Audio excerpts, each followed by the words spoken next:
Hi there, I'm Shawn. I'm here working on Yanmar C50R. I'm going to be replacing the hydraulic filter and the hydraulic case drain filter. So what I've done so far is I've removed a bunch of panels. I've cleared out the area of all the dirt and debris, and I've removed the old filters. And so we're going to roll back underneath there and put them back in. To easily and quickly book a mechanic, visit tecamohd.com.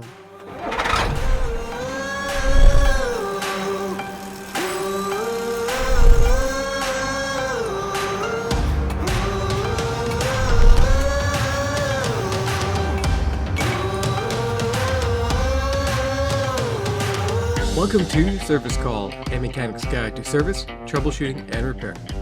And on this episode... Hey, I'm Shawn, and I fix you.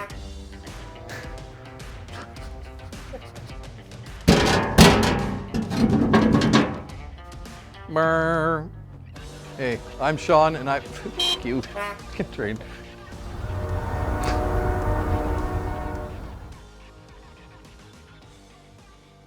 To start, I'm going to unwrap this filter, and we're going to oil the seal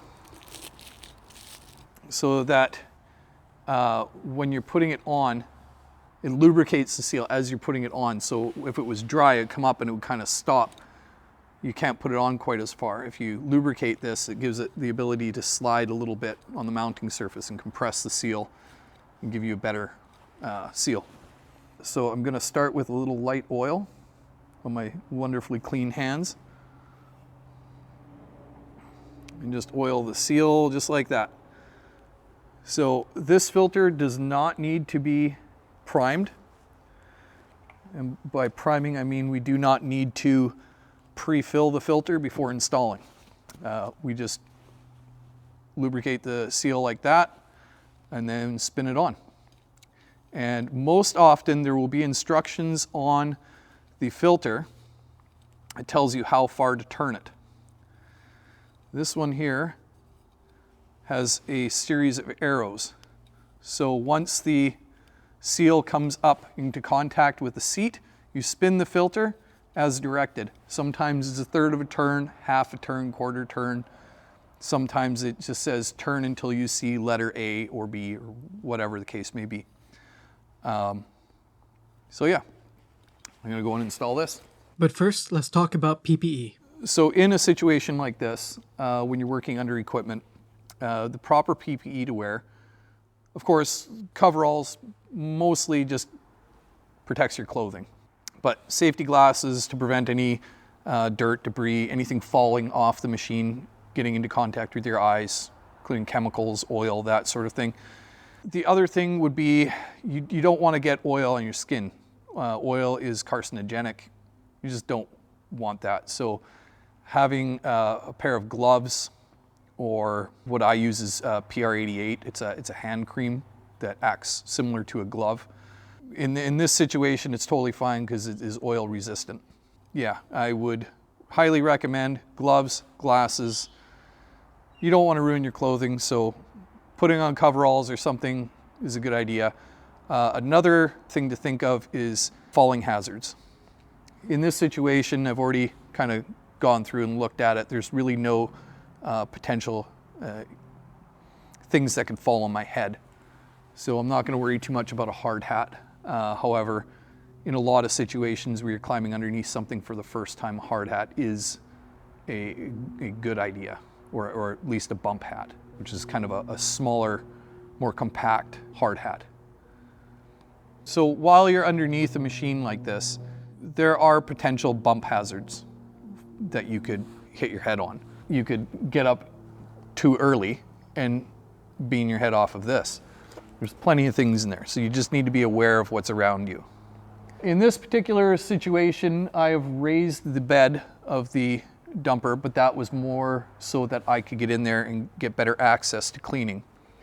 But if you're going to have the load raised like this, you need to have it neutralized. And for this particular machine, there's a lock bar. So this here is a safety bar. There's a load on it right now. Where this would be on a regular day is when the machine is in operation. This bar swings up to here, and this pin locks it into place here, allowing you to raise and lower the bed. But for servicing purposes, we move it to here and lock it in place. This makes it so that you can't even power the bed down. I took the battery out of this machine to ensure that nobody would start this machine while I wasn't around. There are lockout tags in place as well, but in the event that somebody might miss that lockout tag, they can't start it because there's no battery in it.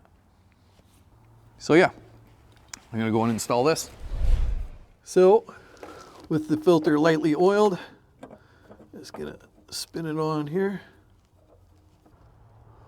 So as indicated by the arrows, we will just continue turning until we see each and every one of the arrows come around. And that is done. Do not install filters using a filter wrench. Bad idea.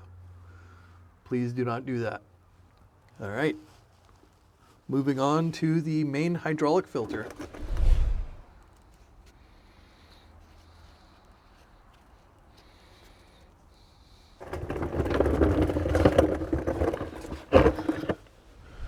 All right, inside of this housing here is where the main hydraulic filter goes. I've already lightly lubricated the seal with a little bit of oil. Maybe a little bit of hydraulic oil inside of this when I pull it off. Nope, nothing. Dry. So this filter just pushes on right like that. And then this housing goes up over top and threads in. Now up inside there, what you can't see is there's an O-ring. That O-ring needs to be in place and needs to be in good condition. And I've already pre-checked that, and this one is in good condition and it's seated properly. So just slide that on, put the filter housing up into place, thread on. For those who are wondering what the characteristics are of a good condition O-ring, keep watching. If not, feel free to skip this section by jumping to the timestamp or clicking the next chapter. Take it away, Shawn. O-ring in good condition will be round in the cross section, which means if you were to cut the O-ring not along the length but across the O-ring, the cross section is the area of the cut portion. The diameter of the O-ring material is the cross section. So when you cut that, it needs to look round. I'm not saying cut the O-ring, but what I'm saying is that the O-ring needs to be round in shape through the cross section rather than a D shape, which would indicate it's been in there for a long time, it's worn into place. There's just not a lot of sealing properties left in that O-ring. You also want to make sure that the O-ring is not hard and brittle. It needs to be pliable. That's what gives it its sealing ability. And yeah, you don't want any cracks, cuts, anything like that in the O-ring as well. Now back to the filter and train. And now we'll tighten.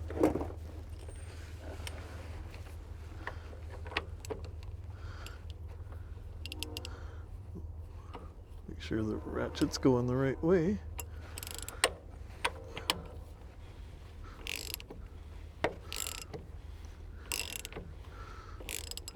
When installing this, we do not need to tighten it a crap ton. It just needs to be properly seated and snug. There we go. Done. So what's next is I need to put the pans back on the bottom of this. I need to reinstall the battery and reinstall the top panel. When removing and installing them, be careful, as they're quite heavy, especially when you remove them, as there could be a ton of dirt buildup.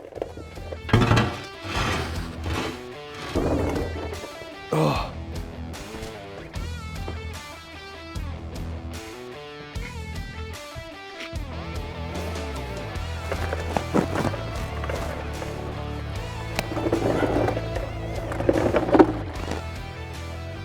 Whew. Okay.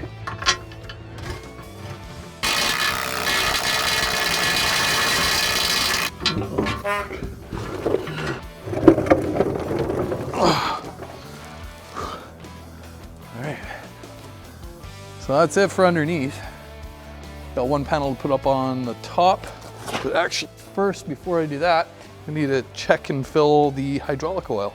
So what I'm going to be doing is this is the breather for the hydraulic tank. I need to top up the hydraulic oil. So I'm going to blow off the top of the tank so we minimize the risk of introducing contaminants into the hydraulic oil. Yeah, so I'm going to give it a blow off, and then I'm going to remove that vent, and we'll be pouring the oil in through the hole. Probably loosen that up with a wire brush first.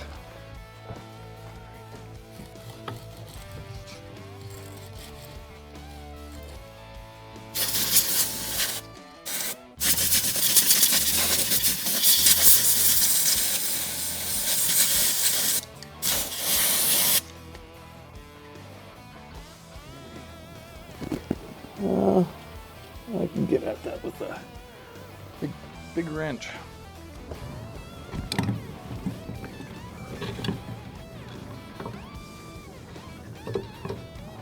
Is that too thick maybe? Might be too thick to fit in there. There we go. I'm using an 1.5 wrench, probably a metric wrench. That is the correct size for this. All right. So with the vent cap removed, pull away all the tape. Now I'll go grab a funnel and we'll start filling it. So I like using this funnel. It's got a screen in it that helps catch any of the possible contaminants. So we're going to top this up with Tecmo brand AW46. If you'd like information on this oil, visit fortishd.com.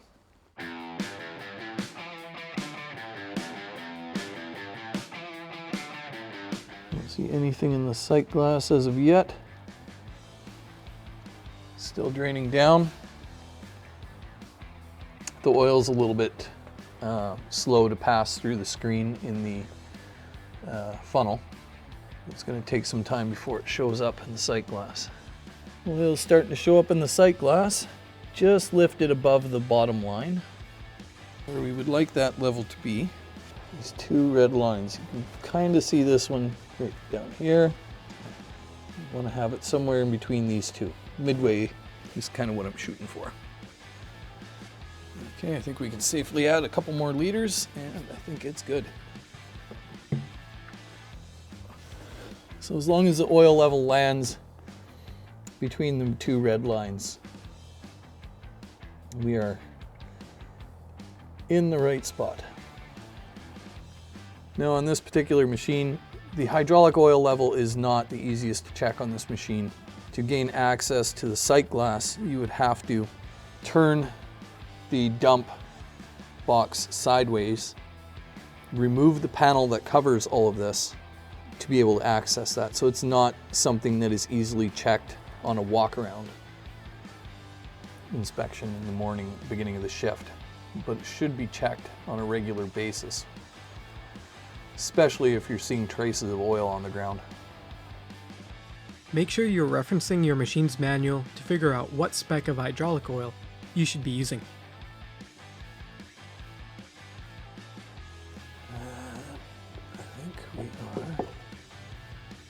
Good to go.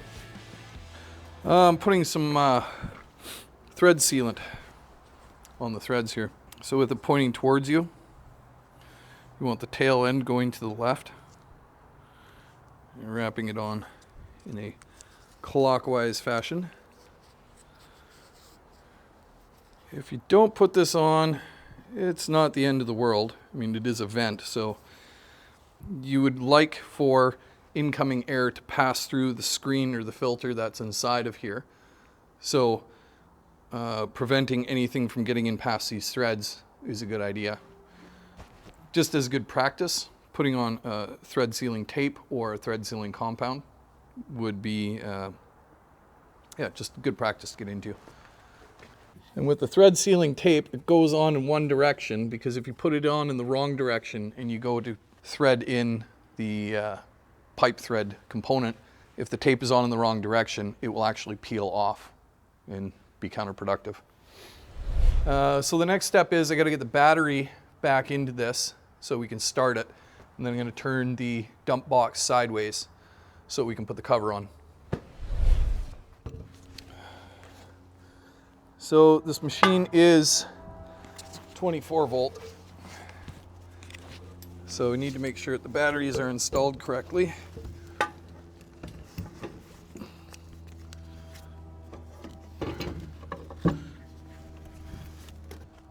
Battery hold down.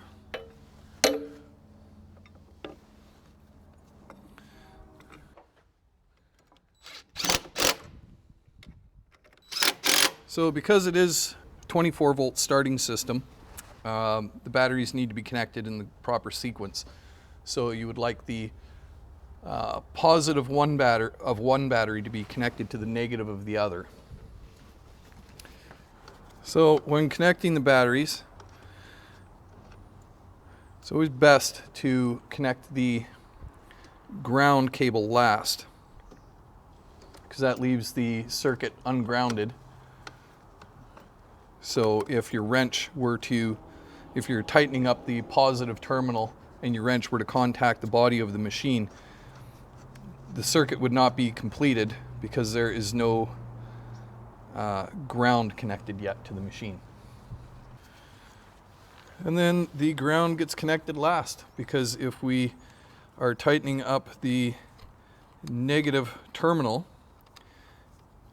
and our wrench were to happen to contact the side of the machine, it would not create any sparks because the circuit is already completed through the ground strap. Same thing when you're boosting a machine. You want to connect your leads to the dead machine first, or sorry, the dead machine first. And when you connect the ground, or when you connect the batteries on the live machine, you want to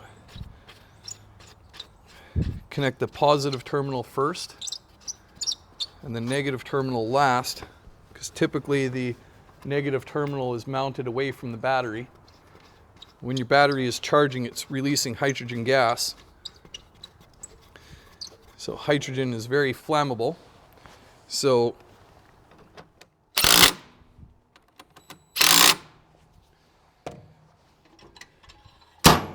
if you were to create sparks as your battery is charging and it's releasing hydrogen gas, there's an explosion hazard. So connecting things in the proper sequence reduces the possibility of sparking or arcing and keeps you safer.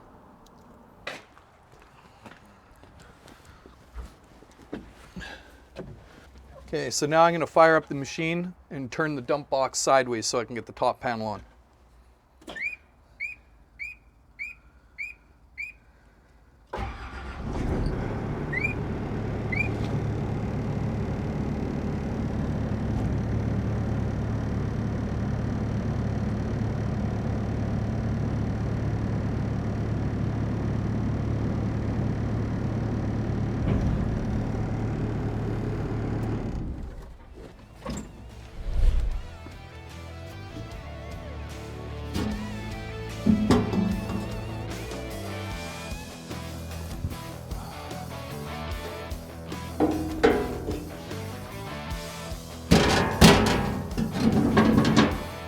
I think I need to turn it back just slightly.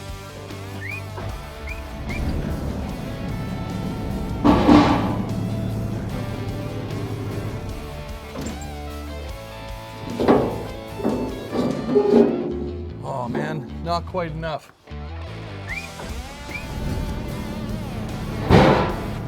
There it is. There it is.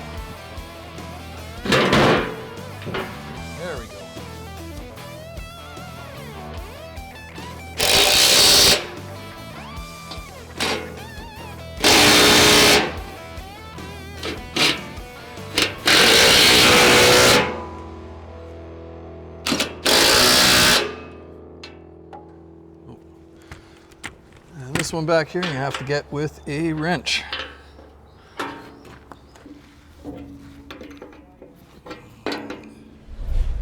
All right, so I'm going to start this up. I'm going to straighten out the box, undo the lock bar, and lower the box down, then we're done.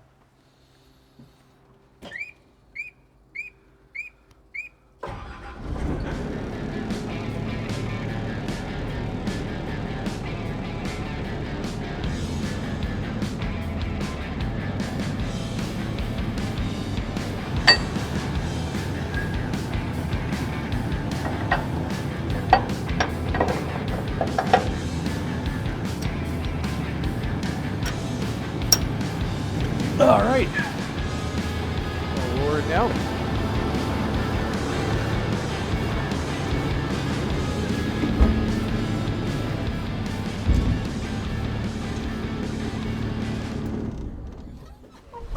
We just did the hydraulic filters on a Yanmar C50R. We removed panels, cleaned the dirt out, removed the K-strain filter, removed the main hydraulic filter, replaced both, reinstalled belly pans underneath, the panel on the top, refilled the hydraulic tank, and now it's good to go. Hi, I'm Shawn, and I fixed. Thanks for showing up. That's not very good. Hey, I'm Shawn, and I fix.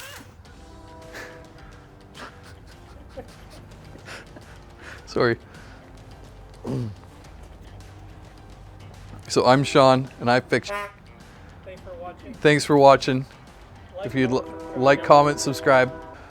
I'm Shawn, and I fix. Okay. Hey, I'm Shawn, and I. You train. You done? All right, I'm Shawn. There's a gag reel, right? You think we know you're coming and going. Whatever. I'm Shawn, and I fix. Thanks for watching. If you want to fix too, please like, comment, subscribe. If you're looking for lubricants, check out fortisthd.com.